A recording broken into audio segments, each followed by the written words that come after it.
Plenamente, nós vamos tentar mudar esse tipo de coisa. Temos mais algumas perguntas? Presidente. O deputado Ivan Valente, que chegou agora, estava lá trabalhando nos vetos aí. Presidente, eu peço desculpas aí à comissão, parabenizo pela sua iniciativa e de todos os parlamentares da Comissão de Legislação Participativa também. E dizer o seguinte, eu não pude estar aqui antes porque teve conflitos aí fora no movimento de rua, inclusive com tiros. Nós entregamos agora ao presidente Renan 2 cápsulas de pessoas que estão acampadas aqui, entende, pedindo golpe militar, entende, e tem um deputado ferido do PT, o deputado Paulo Pimenta, o deputado Edmilson estava lá também, foi agredido, e também respirou gás de pimenta. É assim que nós estamos convivendo aqui nesse Congresso Nacional. Mas a catástrofe de Mariana, eu peço licença a Vossa Excelência, só para dizer o seguinte... eu cheguei a ser da comissão especial suplente do Código de Mineração na legislatura passada, né? São muitos interesses, muitos. Os interesses econômicos não podem mais prevalecer sobre os interesses da comunidade, da sociedade, do meio ambiente, da natureza. Não é possível mais. Nesse caso, presidente, toda a tragédia tem mostrado o seguinte, que houve uma imensa omissão. O Ministério Público, está aqui a Defensoria Pública, que agora está exigindo, inclusive, que a empresa forneça água potável, é o mínimo, água potável, entendeu? Uma primeira remédio de água potável tinha querosene, né? Então, a Defensoria Pública conseguiu que a Samarco ofereça isso, mas mais do que isso, eu acho que nós não podemos ser condescendentes com o que aconteceu, porque as consequências ainda não estão dadas, e acho que os nossos convidados da mesa devem ter consolidado essa visão de que cada dia que se fala no tamanho do impacto e do prejuízo, nós vamos mais longe, né? Em termos de perdas futuras, né? De imaginar que a Vale do Rio Doce, agora é só Vale, o Rio Doce, parece que eles previram, acabou. Ontem eu li no plenário um poema do Carlos Drummond de Andrade, né? Sobre a Vale. Veja, lá atrás, em 84, quando ele fez o poema, Carlos Drummond de Andrade previu, impressionante, porque era óbvio, né, que não havia os cuidados, né, para que as pessoas e a sociedade, as comunidades que estavam embaixo dessas represas de lama e minério, né, pudessem sofrer as consequências, e a natureza também dali de Minas, de Mariana até o Oceano Atlântico, lá em Linhares. Então, presidente, eu queria só deixar marcada a nossa posição aqui. Eu concordo inteiramente com a preocupação de Vossa Excelência. Eu não poderia deixar de falar sobre a composição da comissão de mineração, do Código de Mineração. As pessoas não podem participar de questões que lhe dizem respeito direto, sobre o financiamento. Entendeu? Eu estou falando do Código, eu não estou falando nem dessa comissão de fiscalização e verificação que Vossa Excelência, inclusive, coordena. Eu estou falando do Código de Mineração, que é o financiamento privado, que nós estamos discutindo ali agora, nos vetos, agora, nesse instante lá no Congresso, nós estamos discutindo isso. E tem no fim do financiamento privado, tem uma imensa incidência sobre as consequências para a vida social, material, cultural e a vida propriamente dita de milhares e milhares de pessoas. Então, eu queria deixar claro o seguinte, o Código de Mineração, entende, ele precisa cessar essa discussão, começar tudo do zero. Eu concordo, Sarney, absolutamente com você nessa questão. Zerar, entende? Zerar mesmo e tal. E aproveitar para dizer que no dia 23, agora, do 11, vai ter uma força-tarefa também da Defensoria Pública em Mariana, para tratar do conjunto das questões que afetam a população. Então, eu queria deixar aqui a posição nossa, do PSOL, dos deputados que já falaram aqui, do nosso partido, e dizer 80% do partido já falou aqui do PSOL. Agora é 100, então, presidente. Não, com Vossa Excelência 80. O Demilson já falou também? Já. Então é 100. Entende? Então eu queria colocar... Vamos encerrar, vamos. O pessoal precisa estar nessa luta. O que eu sinto muito, eu só queria finalizar com isso, presidente, é o seguinte. Eu sei que os deputados mineiros se interessam, é lógico, trata do seu estado, né, etc. Mas eu acho que a comissão poderia ser mais ampla, porque o impacto ambiental e a destruição que foi causada, entende, ela atinge o povo brasileiro, né, como um todo, como exemplo, inclusive. Então, talvez isso também poderia ser ampliado nessa direção. Obrigado, presidente. De nada. Sempre gentil, inclusive. Deputado Ivan, Vossa Excelência sabe que eu sou o único não mineiro e não nascido no Espírito Santo que faz parte dessa comissão. Eu acho que justamente por isso é que eu sou o coordenador, não é? Agora, e eu também fui o primeiro, na hora que saiu, que eu ouvi falar sobre isso também, que não acreditei, que confirmei a tragédia que tinha ocorrido, eu imediatamente entrei com um pedido de criação de comissão externa aqui na Câmara. Vamos encerrar agora, pela ordem, Carlos Nogueira. Bom, gostaria de agradecer o convite feito ao Ministério de Minas e Energia, ao ministro Eduardo Braga, para representar aqui o Ministério de Minas e Energia aqui nessa comissão e conjunta com as outras 3 comissões e a externa, o deputado Sarney Filho, que conduziu esses trabalhos, e dizer que, como foi colocado, de fato, né, nós vamos ter que aprender muito, né, que quebrou-se paradigmas de legislação, de acompanhamento, de fiscalização, de procedimentos, né, nós temos que temos que sentar e debruçar para que esse acidente não se repita, nem outros de menor escala, nem de maior escala, nem se evite, né? Eu gostaria, o deputado Paulo Folleto, lá do Espírito Santo, ele levantou uma questão sobre a possibilidade de mudança na legislação. Eu sempre fiz uma avaliação, por exemplo, os barramentos de hidrelétricas, eles têm a obrigação de ter um sismógrafo para fazer sismo induzido nas barragens, exatamente já como uma prévia de estar monitorando, né? Eu acho que isso poderia... E hoje tem instrumentos também muito mais precisos. Por exemplo, nesses 3, no barramento de Santarém e em Celinha, lá onde tem riscos, a Samarco já instalou sensores ópticos de alta resolução que está monitorando qualquer vibração que o talude, tanto das 2 barragens, possa fazer. Ou talvez isso possa ser um aprendizado, um dos primeiros aprendizados, que seja talvez numa legislação, do aperfeiçoamento da legislação, do nosso código, né? Talvez necessite que se tenha lá, que barramento de tal tamanho, de envergadura, ou que tenha toxicidade elevada dentro dos seus resíduos, tenha um controle rígido sobre, porque não estou dizendo que talvez evite o acidente, mas com certeza será percebido com muito mais antecedência, se houver essa possibilidade, e todas as comunidades serão avisadas.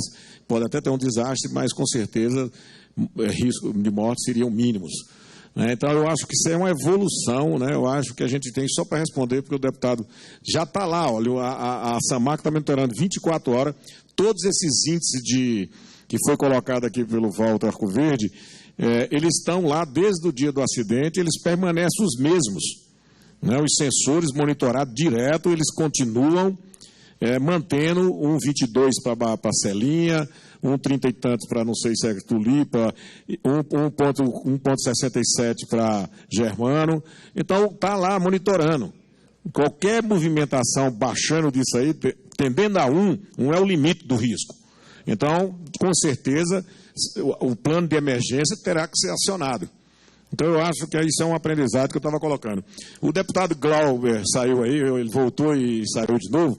Ele falou sobre a questão da regulamentação da lei sobre desastres naturais. independente do que se regulamentou ou não regulamentou, nós, através do Serviço Geológico do Brasil, a CPRM, juntamente com órgãos como o IPT, como os outros órgãos estaduais, nós, de 2 anos para cá, nós já mapeamos 800, na média, eu acho que eu não sei exatamente o número, mas em torno de 800 municípios sobre riscos, mapeamento de riscos, que é aquele que há intervenção direta da Defesa Civil na retirada das pessoas, e mapeamento de suscetibilidade em regiões que normalmente são afetadas por por eventos climáticos ou geológicos, para que aquelas regiões onde aparecem potencial de risco, a Defesa Civil possa atuar mais imediatamente, porque tem chance de haver desastre ali naquela região. Isso foi colocado após dos acidentes, que não tem a ver com isso, eu vou bem dizer, porque ele fez questão de separar os dois, que foi o que aconteceu em 2011, 2012, na região serrana do Rio de Janeiro. Então, a CPRM continua fazendo isso. Você vê, o ano passado, nós avisamos o alerta em Manaus, 75 dias antes, que a cheia iria atingir vários bairros da cidade de Manaus. Quer dizer, o Estado, a Prefeitura, teve tempo suficiente de fazer uma campanha de conscientização, no ano não aconteceu nenhum dano à vida humana. Então, são coisas que a gente vai aprendendo e vai executando, vai aprendendo. Essa rede de monitoramento é a ANA, CPRM, das bacias hidrográficas, funciona perfeitamente. Então, eu acho que, no geral, eu acho que foram várias pessoas aqui, praticamente de governo, que falou, ou de órgãos, e eu acho que esse debate é importante, tem que acontecer, e o Ministério está à disposição para outros debates, se por acaso houver. Obrigado, Carlos Nogueira. Luciano Evaristo.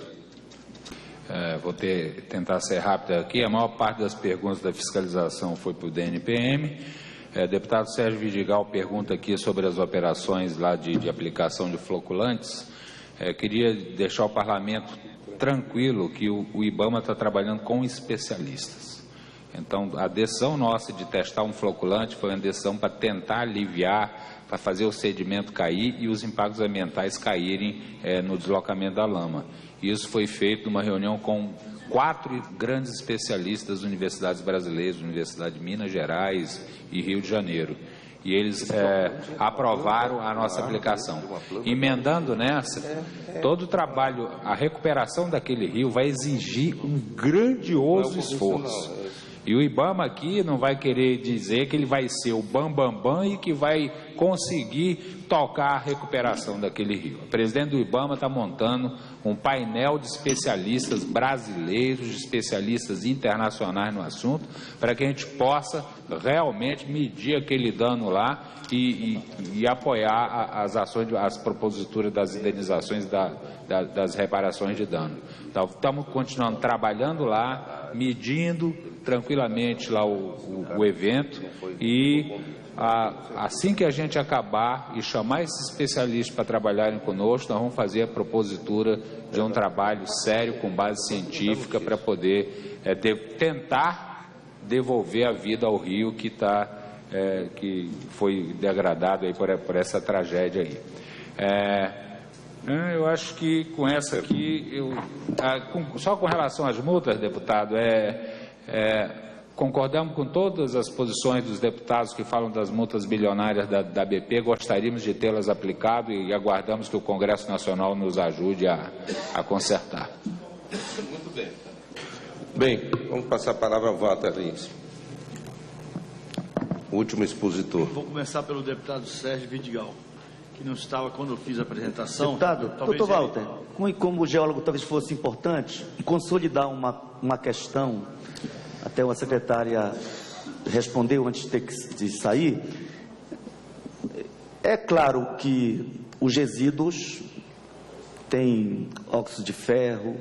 Nós sabemos que o minério de ferro vai junto com partículas de ouro, de prata, de platina. É assim na mina de Carajás, é assim. De ouro.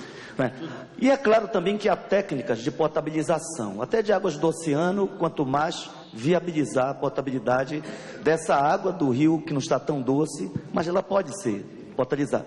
Mas não dá, e eu queria ouvir de Vossa Excelência como profissional, especialista e com responsabilidade institucional, não dá para desconhecer que, a despeito das técnicas permitirem que a água volte a ser potável, mas os prejuízos para o rio, como o caulim lá no Rio Pará, como agora eles ficam incrustados no leito e não são de fácil processo de retiragem. Então, realmente exige investimento das empresas. Não podemos esconder isso. Não sou especialista, já falei, sou arquiteto. No entanto, pelo que eu tenho acompanhado de problemas dessa natureza, especialmente lá no complexo do alumínio, agora inclusive com o escândalo de um navio afundando com 730 mil litros, que até agora não foram retirados de dentro do navio, 5 mil bois poluindo o rio, inviabilizando a vida, né? E são vários, são 19 do mesmo tipo, com caulim, com minério, com resíduos da alumina, e é um prejuízo irreversível. Eu acho que essa questão tem que ficar clara, para não escondermos o problema, e para que as empresas saibam, porque elas sabem, e a sociedade saibam, da dimensão do problema, porque eu acho também, eu ouvi muito discurso, eu concluo com isso, batendo no primeiro dia do conflito, pau na Dilma. Eu acho que o presidente tem que ter responsabilidade, porque dirige o país. Mas eu vi muita gente dizendo, por que as empresas não têm culpa? Então eu já fico pensando, tem financiamento de campanha aí? Porque não é possível que as pessoas acham que uma empresa que tem quase 9 bilhões de lucro num único empreendimento, numa área de muitos empreendimentos minerários, num único empreendimento, possa não ter noção dos riscos da operacionalização que ela exercita. Obrigado, desculpa eu ter me alongado. Deputado Val, parece que vieram todas as questões aqui para a nossa instituição, né? Quanto à questão da qualidade da água, deputado Edmilson, deputado Sérgio Vidigal, o Serviço Geológico do Brasil, ainda ontem nós estávamos com o presidente e ele estava... Eu gostaria de falar nisso, então, que é melhor.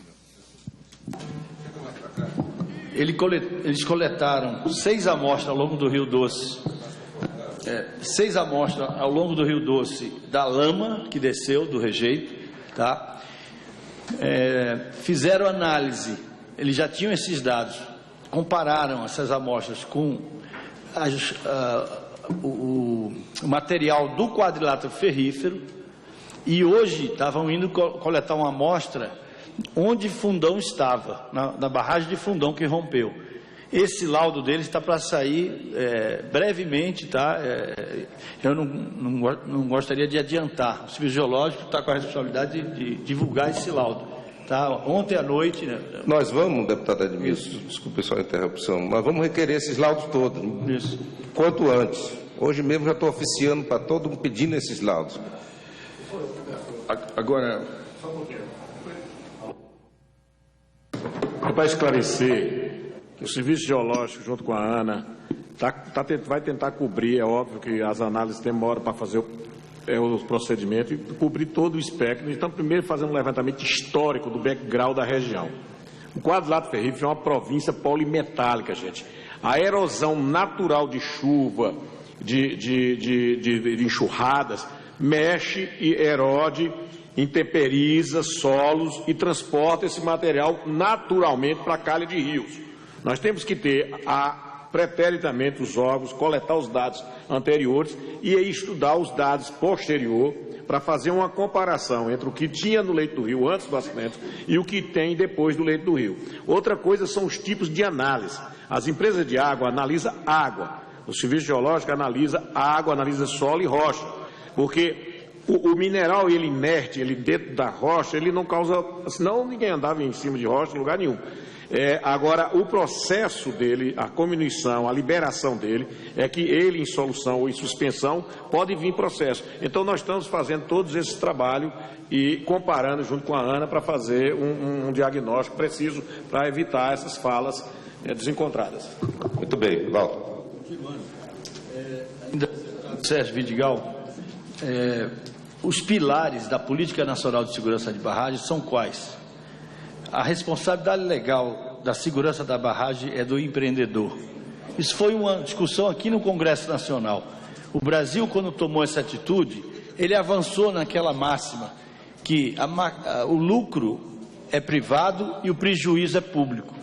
Quando ele fez essa lei, ele avançou. Eu acho que o Brasil avançou. Vamos parar de socializar o prejuízo das coisas. Cada qual tem que ter a sua responsabilidade na sua missão. Então, o empreendedor está autorizado a produzir um bem da União, ele tem suas responsabilidades e tem que ir até o fim. Então, nós temos instituições sólidas para cobrar essas responsabilidades. Então, esse é o primeiro ponto da Política Nacional de Exclusão de Barragem, precisa ficar claro. O segundo, foi dividido os órgãos fiscalizadores conforme o tipo da barragem. Então é preciso separar os acidentes para não misturar e não ficar com a mineração toda a culpa. Você tem barragens de mineração, de resíduos industriais, água de usos múltiplos, hidrelétricas. Então cada uma dessas tem um órgão fiscalizador para cuidar. Essa foi a linha adotada aqui por essa casa que definiu a política. Definiu um documento técnico da maior relevância, que é o Plano de Segurança de Barragens. Esse documento técnico são mais de 10 volumes. Quando você fiscaliza isso, são 10 volumes. Tem as fichas de inspeções periódicas que têm que ser encontradas lá, certo? Então ele tem uma série de questões que são, teoricamente, são documentos muito bons. O Plano de Ação de Emergência é o outro documento. O plano de ação de emergência é para o iminente risco e para o acidente. Então, o DNPM, ele regulamentou tudo isso. Minha apresentação eu mostrei, o senhor não estava aqui. Então, já tem essa regulamentação. O que nós estamos, agora, regulamentamos, infelizmente, ou felizmente, depende da ótica política de cada deputado, como um DNPM mínimo.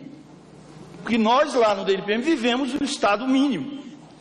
Nós temos 200 técnicos para 150 mil processos no Brasil inteiro. E estamos esperando 4 anos para decidir uma lei. E estamos aguardando, estamos enfrentando um boom da mineração para o consumo asiático. Foi aí que houve toda essa expansão de produção. Essa conjuntura econômica mineral que tem que ser analisada. E não pode deixar de fazer o que tem que fazer, na hora que tem que fazer, na instituição que tem que fazer. Esse é o ponto. Quanto a questão da apuração de fatos, o deputado que estava aqui sentado. Apuração dos fatos. Nós estamos diante de um acidente grave, com perdas de vida. É leviandade chegar aqui, numa audiência pública, e adiantar pontos que ainda não estão completamente levantados. Mas tenho certeza, o departamento lavrou o auto de interdição, tá? Está parado a atividade, notificou, exigindo a apresentação dos documentos obrigatórios das portarias, o PAE de todas as estruturas, a leitura de instrumentação de todas as estruturas, piezômetro, medidor de nível d'água, de recalque e outros, a descrição das ações realizadas durante o evento de rompimento da estrutura, descrição da forma como foram alertadas as comunidades afetadas na zona de alto sadamento. Vimos aqui que a moradora disse que não houve isso. Ações emergenciais a serem executadas nas estruturas remanescentes com os respectivos cronogramas. Esse eu já até apresentei, né, que eles estão lá fazendo a obra, mostrei aqui, tá, para segurar essas áreas. E já declarei iminente risco para as 2 estruturas. Então, deputado, me perdi aqui agora, aqui, Alberto, não, o senhor, Adelmo, né? Então, nós estamos trabalhando uma equipe muito reduzida, mas estamos trazendo de outras unidades, equipes novas, para poder dar essa resposta mais rápido. Porque estamos com a equipe em campo, estamos com a equipe aqui, como eu, né? Aí ontem eu estava também em Palácio, enfim, e estamos com a equipe montando a estrutura em BH. Então, apuração dos fatos será feita. Apuração de responsabilidades. Nossa corregedoria ligada à CGU já abriu o procedimento para apuração. O Ministério Público Federal será respondido em todos os pontos que nos perguntar. Já começamos a receber também pontos, tá? Quanto o senhor falou sobre uma grande empresa que pode ter um laudo de não sei quem, eu gostaria que nesses aspectos, eu tenho 31 anos de DNPM, e já realmente vivi vários casos de enfrentar essas denúncias. É fundamental ter o fato real para a gente abrir processo de apuração, por obséquio, deputado. Tá? Por fim, o estudante... Eu não entendi a sua colocação. O estudante... Sobre o que exatamente? Não, o senhor não estava quando o deputado Edmilson levantou aqui o questionamento. Não foi o senhor Ivan Valente, não? Não, eu citei um fato concreto. Tá. Onça Puma, por exemplo. Mas eu até critiquei a justiça. Judiciário, não tem nada a ver com o executivo. Visando Justiça. quando o deputado Igor Rodrigues Gonçalves, com todo respeito, acho que é o papel do senhor, quando e quais medidas serão tomadas para melhorar a fiscalização, contratação de técnicos, melhora de sua estrutura e valorização, cumprimento da licença ambiental e a melhora das barragens para as diversas barragens do Brasil, novas tecnologias e planos de emergência. Plano de emergência, eu acabei de já falar, né? A questão de estrutura. Queria dizer aqui, saíram algumas notícias dos jornais sobre a execução da ação. Nós trabalhamos dentro de uma ação chamada Fiscalização da Atividade Minerária, que é dentro do plano plurianual do governo, que é aprovado aqui, certo? Nossa execução em 2010 foi de 87,47%, em 2011, 84%, 2012, 96%, 2013, 98%, 2014, 86%, está no CIAF. 2015, 32% apenas pelo ajuste fiscal. Nós estamos sofrendo do ajuste fiscal e da falta de concurso. Isso nós colocamos, e emendas que nós colocamos aqui não conseguem ser aprovadas. No uso, são aprovadas aqui, mas não são liberadas para o uso. Então isso ocorreu, tá? E essas são condições. Então eu respondo ao estudante dizendo isso. Quando o Brasil melhorar num contexto global, né, a gente vai melhorar junto também, espero. Quanto aos acidentes, é importante dizer que as estatísticas de consultores dizem o seguinte: nós temos, em média, um acidente grave de barragem de mineração por ano, de mineração por ano, né, um acidente grave. Em 2001, teve um de minério de ferro, ficaram 13 anos sem ter um acidente em minério de ferro. Agora nós tivemos 2 seguidos, 2014 e 2015, para a gente pensar, certo? E nesse processo todo do que eu já falei antes aqui. Tivemos com bauxita e Miraí, não houve óbito, o técnico da barragem avisou a população, ele fez o PAE que hoje está na lei, na prática. E a lei foi feita justamente por causa desse acidente de Cataguases e de Miraí. Tá? Então, acho que eu respondi. Muito bem. Bem, nós já estamos nos encaminhando aqui para o encerramento. Eu tive, porque foi muito longa essa nossa audiência pública, eu tive a oportunidade de, na abertura, me pronunciar, inclusive lamentando profundamente a falta de respeito da empresa Samarco para com a sociedade brasileira. Nós aqui, congressistas, somos a expressão, a caixa de ressonância da sociedade. Na hora que a gente, quatro comissões convidam algum membro da empresa para vir aqui ao Congresso prestar esclarecimento, eles se negam a vir. Então, falta de respeito, e eu tive a oportunidade, e é bom explicar porque já está dando repercussão na imprensa. Eu, num discurso que fiz na abertura, disse que nós ainda aguardamos nas próximas vezes, porque se é apenas a primeira audiência pública, nós vamos fazer outras, nós ainda aguardamos a presença da empresa aqui no Congresso. Mas não vamos admitir falta de respeito. O Congresso, a Câmara dos Deputados, tem instrumentos legais que possam convocar. É um caso extremo, não é, evidentemente, o nosso desejo, mas se for necessário, nós vamos pensar, inclusive, em recomendar a criação de uma CPI. Uma CPI bloqueio de qualquer financiamento público. Pois é, e bloqueio. Muito bem, mas isso aí nós vamos aguardar os esclarecimentos. Espero que eles tenham conhecimento do que ocorreu aqui hoje e possam, no momento oportuno, vir. Outra coisa que é preciso ficar claro é que eu vi ontem na imprensa, na televisão, inclusive, especialistas falando sobre multa, confundindo a obrigação legal da reparação do dano ambiental, que está na lei ambiental. A reparação não é multa, a reparação é obrigação, seja ela 5 bilhões, 10 bilhões, a empresa vai ter que revitalizar toda a bacia que ela foi responsável por ter matado. a vida aquática, o ecossistema. Isso aí não tenha dúvida. A multa é uma penalidade. E a multa nós também temos a convicção de que ela não deve ter teto. E vamos rever a questão do DNPM, cuja maior multa é 2.900, pelo menos até pouco tempo aumentou agora para não chega nem, sei lá, 50 mil. Então, dito isso, frisando isso, agradecendo a todos os expositores, não é? Agradecendo a todos os presentes, aqueles que estão nos vendo pela internet, uma parte da nossa reunião foi passada na TV Câmara, pode ser que ainda entre na grade de programas. Agradeço a todos e dou por encerrada essa nossa primeira reunião de audiência pública.